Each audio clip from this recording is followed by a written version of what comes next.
Hello, today's video is called I Cannot Be a Leader of Something That Is Not Real. Today was day 17 of the public inquiry to the federal government for invoking the Emergency Act on February 2022. Today is November 4, 2022.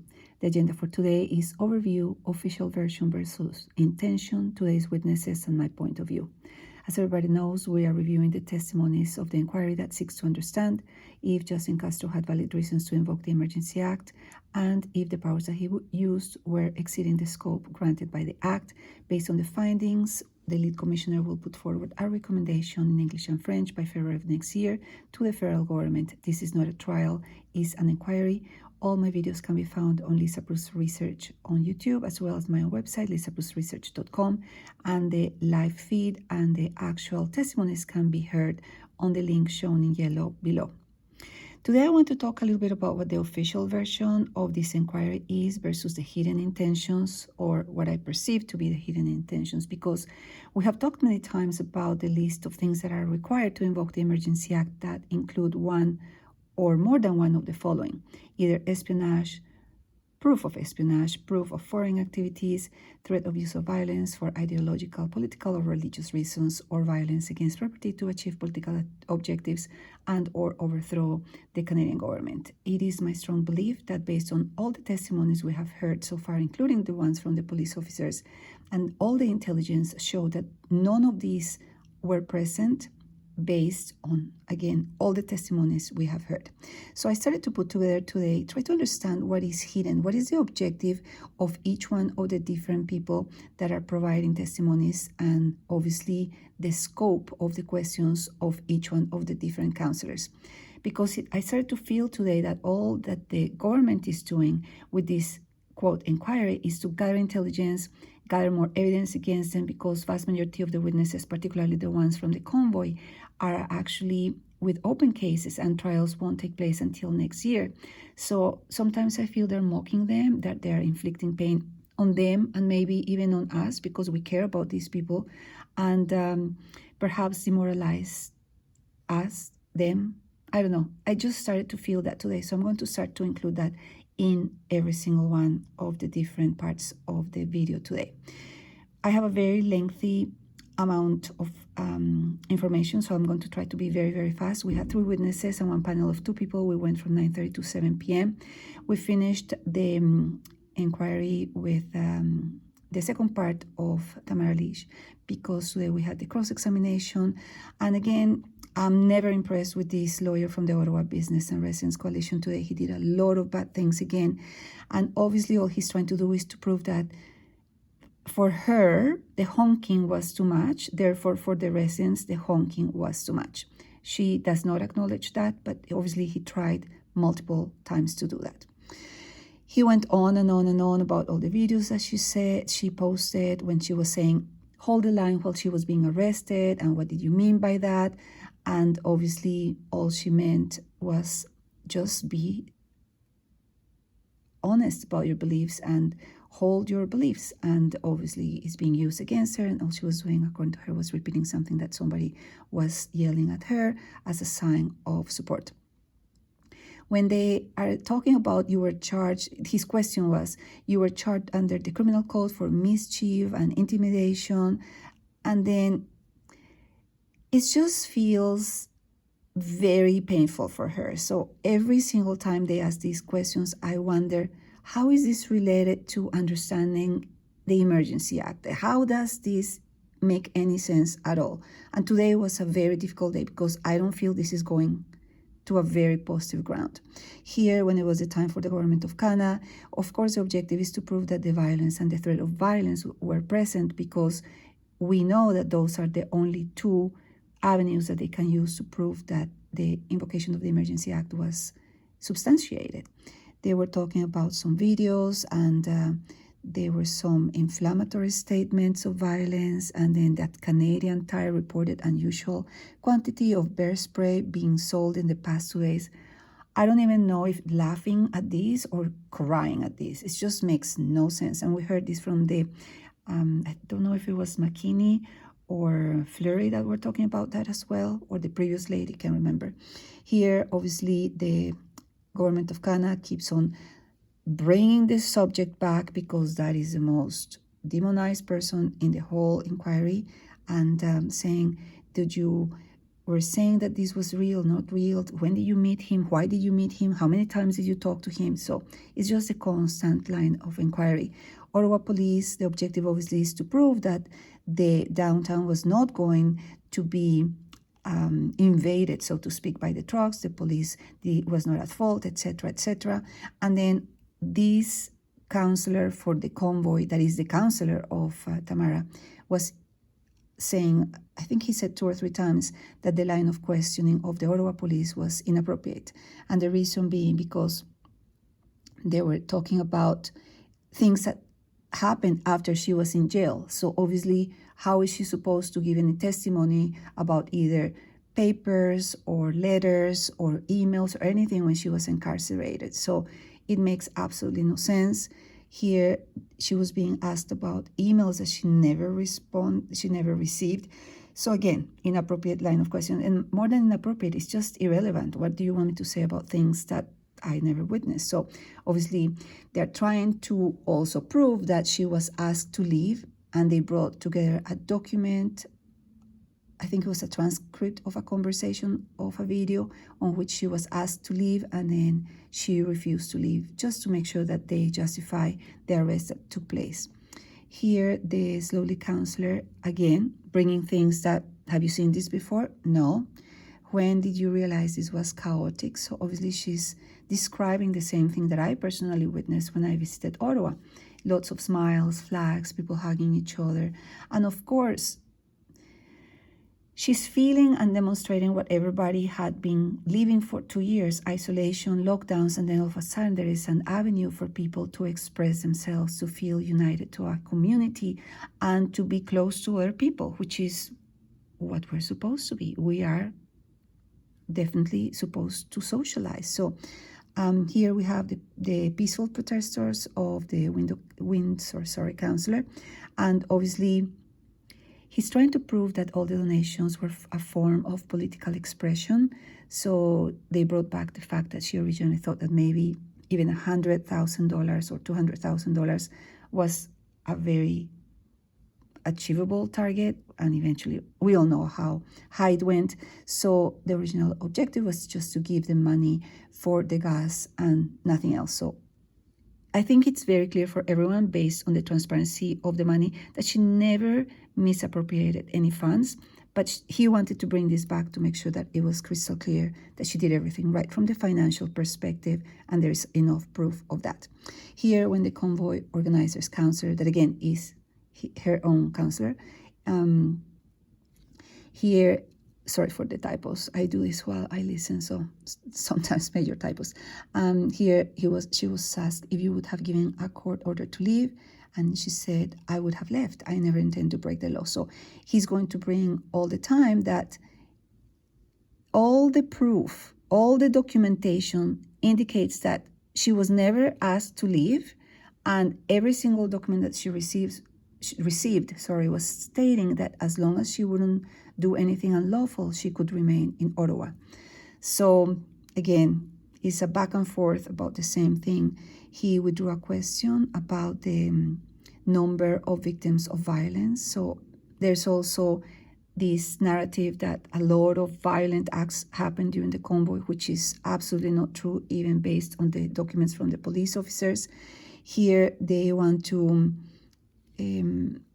prove that there is some bad comments and violent comments, and then people outside of the court, sorry, I shouldn't say court, but I'm assuming it's a court, outside of the inquiry, yelling at her really negative things. I can't use this word here because I'm sure I'm going to be picked up by the engine and be pulled down or something, but very nasty things being said at the entrance.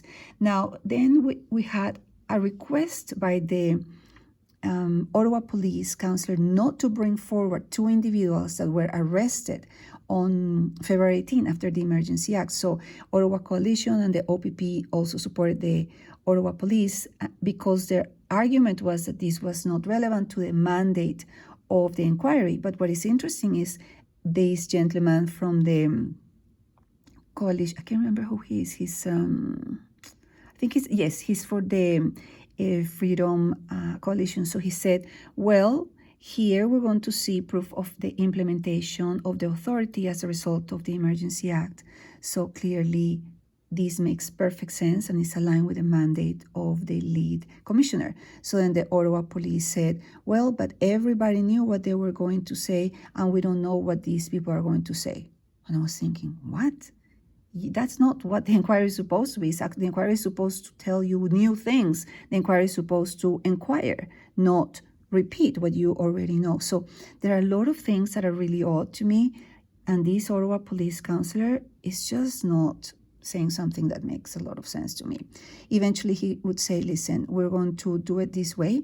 We're going to allow this to happen, and if we need to recall witnesses based on these new testimonies, we will do so. And obviously I'm a bit concerned about the videos, but he said the videos is more anecdotal, sorry, I don't know the perfect word, but this is not what the commission is dealing with. And I was thinking, no, this is not a story. This is part of the unlawful acts that were committed after the Emergency Act. That's your mandate. You're supposed to see if the exercise of power as a result of the Emergency Act was out of scope and was unlawful. So very good of him, and I'm talking about the lead counsel, for allowing this to be presented today, but I don't understand why he would say it's just an anecdote. So the panel of two was a gentleman called Chris Deering. You must have seen a video of him online. He has recently, I think last week, he was in the War Memorial giving testimony of what happened to him, and a lady called Maggie Hope Brown, never heard of the lady. And obviously the objective is to talk about the police brutality. They were very emotional. I'm very surprised neither one of them cried, but it was obvious that they were feeling a lot of pain as a result of what happened. You can stop the screen and read everything that happened, but the short version, this is an Afghan veteran that was seriously injured. He had several medals, you can see them here, and he was beaten and abducted by the police. So I'm going to scroll because I have so much information today, but if you're interested in the details, I took a lot of notes, just stop and you can read. But in short, it's just really tough to listen because all the people can see, if you're watching both the regular news and the alternative media, you can see there's a disconnection. And then for those of us who went to Ottawa, we can see with our own eyes the disconnection between what is happening on the ground and what is being told. In fact, that is the reason why I started my channel to begin with. Because when I moved to Montreal, I didn't know about politics. I didn't know about anything related to this government structure, police officers. I didn't know anything. But I went to one rally here in Montreal against the mandates, and I saw at least, and believe me, it was my first protest in my entire life. I saw at least 2,000 people on the ground. And then the news, regular news, said there were 100 people. So that's the day in the last 2.5 years when I realized I can't trust this. I have to start to go to all these protests. I have to read the material myself. I have to see videos with my own eyes to draw my own conclusions. So everyone who has seen the disconnection will be able to understand that you cannot trust the regular media. If you want to know the truth, you have to go to alternative media. And here I'm going to scroll because there's a lot of information, but the short version is these people were mistreated. They actually showed this lady, she has kids. One look at her, you can see she's not a terrorist. She's not a crazy lunatic. She's just a concerned citizen. And she was looking at these events and saying, listen, I have to do something about this. So obviously there is a lot of post-traumatic stress disorder she was seeing, or I guess she's still seeing a therapist. This gentleman, Chris, has a lot of issues because he got hit 5 times in his head, and he had a lot of pain as a result of being pressed this knee on the back. I've seen this in many arrest videos. I find this awful because I can't imagine a knee on your back that can create any issues on your back. So both of them were asked by the Ottawa police, have you pressed any criminal charges? Because obviously he wanted to reduce their credibility, saying, well, if all these things that you say happened, why didn't you reported them. So I just don't know. He asked, did you press any criminal charges? Did you file any complaint? And then they both said, not yet. And I thought that was very interesting. Maybe now they're getting some ideas. Here, more information. I'm not going to read everything because it's just too much information, but you can stop the screen and read. And then here they showed when the convoy organizers counselor was asking the questions, she pulled some videos, and obviously the police counselor objected 3 times, because the last thing they want is for the regular people who have not seen these videos. Most of us have seen them, and they're very hard to watch, but a lot of people have not seen them. So this is being publicly shown with the blessing of the government of Canada. So here are all the arrests.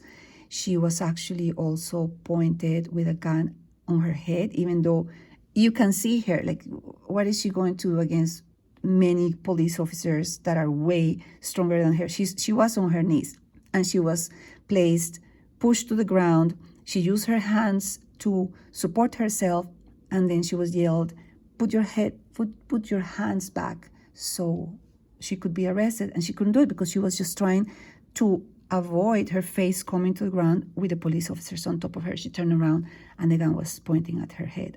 Honestly, I have no words.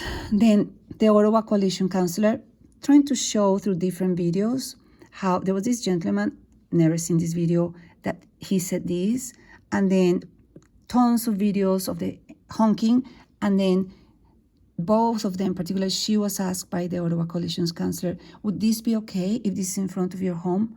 And both of them said yes. And they would say, I would probably join them, because of course they are looking at the convoy as a cry for freedom and unity of the community who had been suffered for 2 years.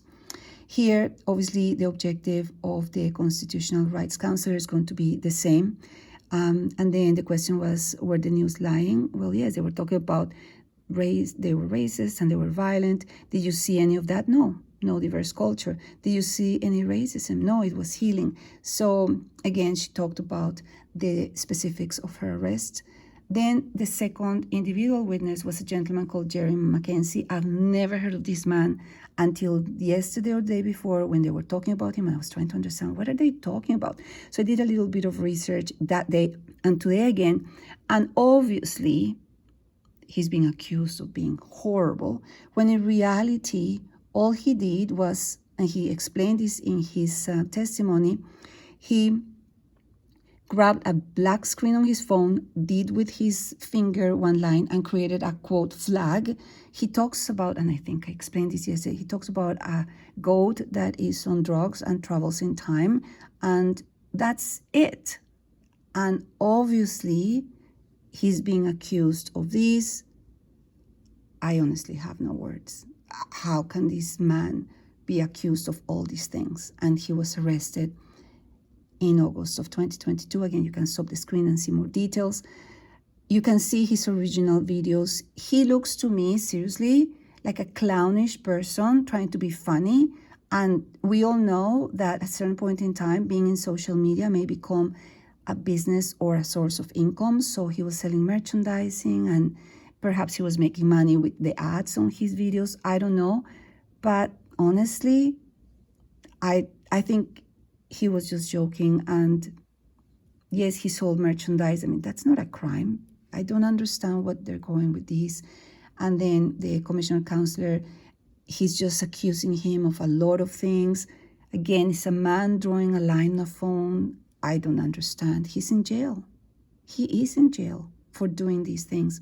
And I think the most important thing, and I'm going to scroll this again, did you meet this person? Did you meet this person? Again, with the conspiracy theory that I explained yesterday. The biggest problem, I think, I was feeling awful. It just feels very dirty, to be honest with you, to go over somebody else's life and then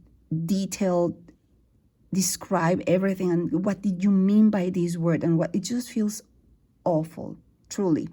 And I think the big problem that the either RCMP or police officers or whatever that they are investigating him and accusing him of all these charges. The biggest problem that he had was that he received some texts from an RCMP when they were in the Chateau Laurier. And yesterday I showed some of these visuals, and here is another one that there were many. That was the problem, and I think that's the biggest reason why he was incarcerated, because he clearly knew somebody or somebody knew of him, provided really negative images of the RCMP, making fun of the protesters, of the horses being aggressive with people, etc. You can see him before and after. It truly breaks my heart. To me, if I see a video of this man yelling whatever, I'm not going to take him seriously. Look at his background, look at his shirt, like he's just being funny, and to me he's not funny. I'm going to be honest, I would not watch him, but that doesn't mean that he's going to organize a huge movement to do bad things. I don't see it. Maybe I'm wrong. I don't see it. Did you ever say on this podcast this and that? Honestly, where's the trial? It was just not good at all. Look at this question. What was the name of the two comedians who went to Quds? It sounds like a comedy. So did you know this person? I remember when I was in class and they would say name by name, is this person here? And then you have to say present, whatever. And then if you're absent, then they put an X on your name. It felt like that. And then who is this person in this image? And did you communicate with this person? And even in his podcast, you can see two flags. So my question, if I would be an intelligence agent, is, well, does he really want to bring down Canada? Because he has even a Canadian flag there. So this is the charges that the other gentleman that is also associated with Quds was the charges for his arrest. Anyway, I really can't get into a lot of the details. There was a person arrested in Quds, and he had 2 lines on the vest, and then they say, well, that is your sign, and like they want him to be accountable and responsible for somebody else's actions. I'm sorry. In what reality do you do that?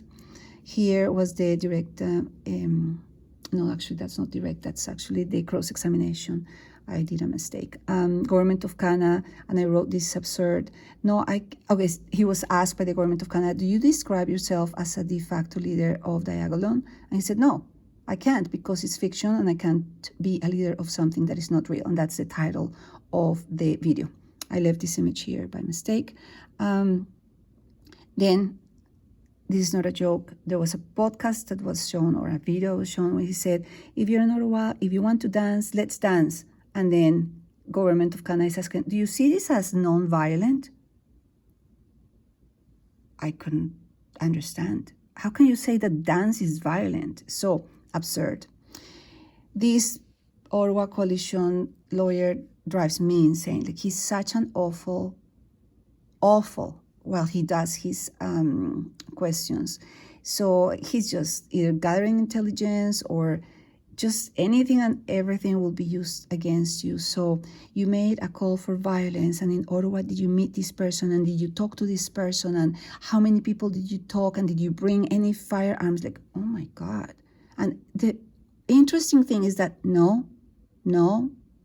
once, like, it's just not a big network of people organizing anything. They can't understand that real, regular people decided to go there to support a movement because we were all tired of being isolated.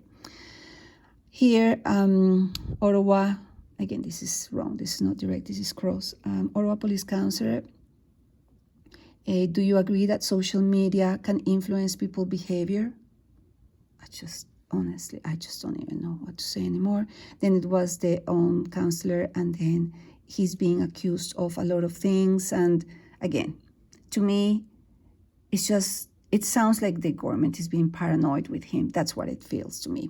And the final one is the gentleman who was an ex-RCMP and the leader of the Mounties for Freedom, Daniel Bolford.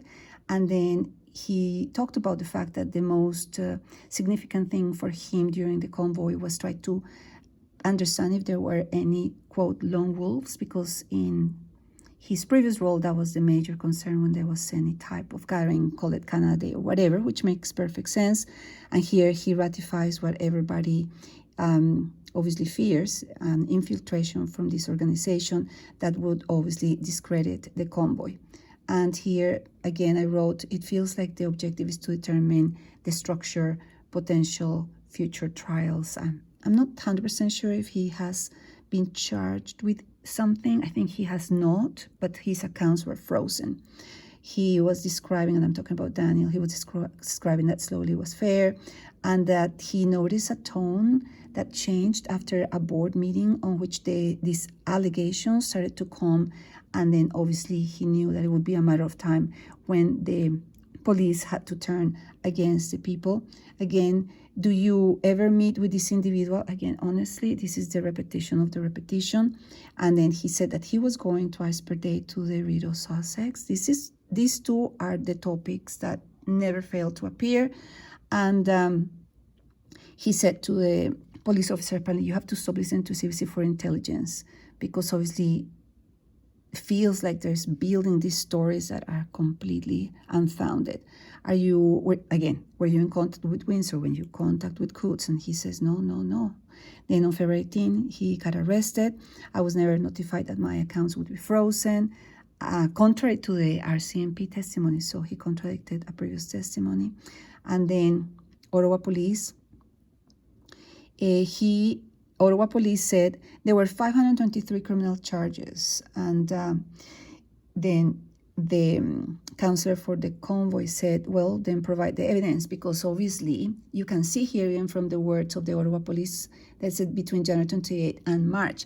But we all know that every single person that was in Ottawa, based on the timeline that we all know, before the end of Feb had already left. So I don't understand why they mixed these dates, and obviously that was the point of the counselor.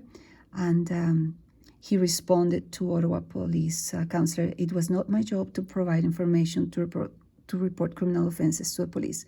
So the fact that he was volunteering to do some organization and protection honestly doesn't mean that he has to be responsible again and accountable for everybody else's actions. Obviously, the Ottawa Police is trying to show that officers were wonderful. But sadly, we know based on videos that was, particularly in the end, was not the case. Did you ever receive confidential information from the police? No. Do you seek an emotional reaction? Everything that it was said before can and will be used against you, even if it's a peaceful statement.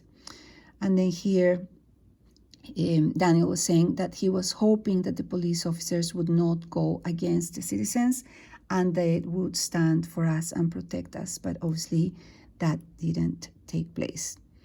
And then this man was so bad today. He said, oh, nice to meet you. I'm so sorry for what happened to you. I would have represented you. And then you're going to see he started to attack him. How many active RCMPs were helping you with information? Excuse me? It's just crazy. And then what about Mr. King? Never failed to ask, right? Did he ever threat or intimidate other leaders? Did you suspect a racist flag? And then actually Daniel said, well, there was a photographer who follows this entity and he took picture of this type of flag and that was suspicious to me. I'm going to be honest with you. I have no idea. What's the big deal with this flag? No idea. So if you understand, please put it in the comments and educate me. I have no idea. Here he said, I'm talking about him. So you think that all the people who own these flags let them at home, such as Mr. Bowder? And then there was a big, oh, in the audience. And then he answered, Daniel answered, I don't know. I can't speak for all people's beliefs, which is absolutely true. So I'm very surprised the lead commissioner has not admonished this counselor. He's always out of line, always. I don't understand why the lead commissioner doesn't do anything about that. Government of Canada, again, this feels like comedy. Did you know this person? No. Were you associated with Queen Ramona? Like, oh my God. I don't know if you've heard of that entity. You have to do your own research. It's just so ridiculous, this. Were you associated with motorcycle gangs? The man is the son of a police officer. He spent his whole life as an RCMP. Is he going to be associated with motorcycle gangs? Of course not. And then he said, well, a man identified as Black Buffalo became angry, pulled a crowbar, pushed a female into you. Yes, and we de-escalated. I personally think that he had a little bit of mental issues. So again, I'm running out of time. It's over 30 minutes, so I apologize, but it was a lot of information. I'm just going to scroll quickly through these. You can have a lot of details here. I honestly, I don't even know what to say anymore. My point of view. Tamara Lich, again, 10 over 10, consistent, just like yesterday. She comes across as believable. I think she had a genuine cause, a genuine concern for the country, and she tried to help not only her own family, but everyone through the convoy movement. Jeremy, I can score him. That gentleman is in jail. I personally think that he was just joking and perhaps a little bit of ego, building his fan base, and perhaps mixed with good intentions of building a community. He feels genuine to me, and I have no words. To me, it's a joke why he would be in jail. But again, I don't know enough. I find this absolutely disturbing that he's in jail. Chris and Maggie, 10 out of 10. This gentleman has a lot of issues. He asked 2 or 3 times every time, can you please repeat the question? Can you please and he would lose his train of thought in the middle of a sentence. So he clearly was affected by the hits in the head, leaving him in the middle of the cold, without gloves, standing up with a back injury from a war. I just don't understand why people can be so incredibly obtuse and not help others, but that's where we are. Danny Boldorf, 10 over 10, credible, genuine cause, he wanted to protect his family. He believed the police officers would stand for us. Thank you very much for listening.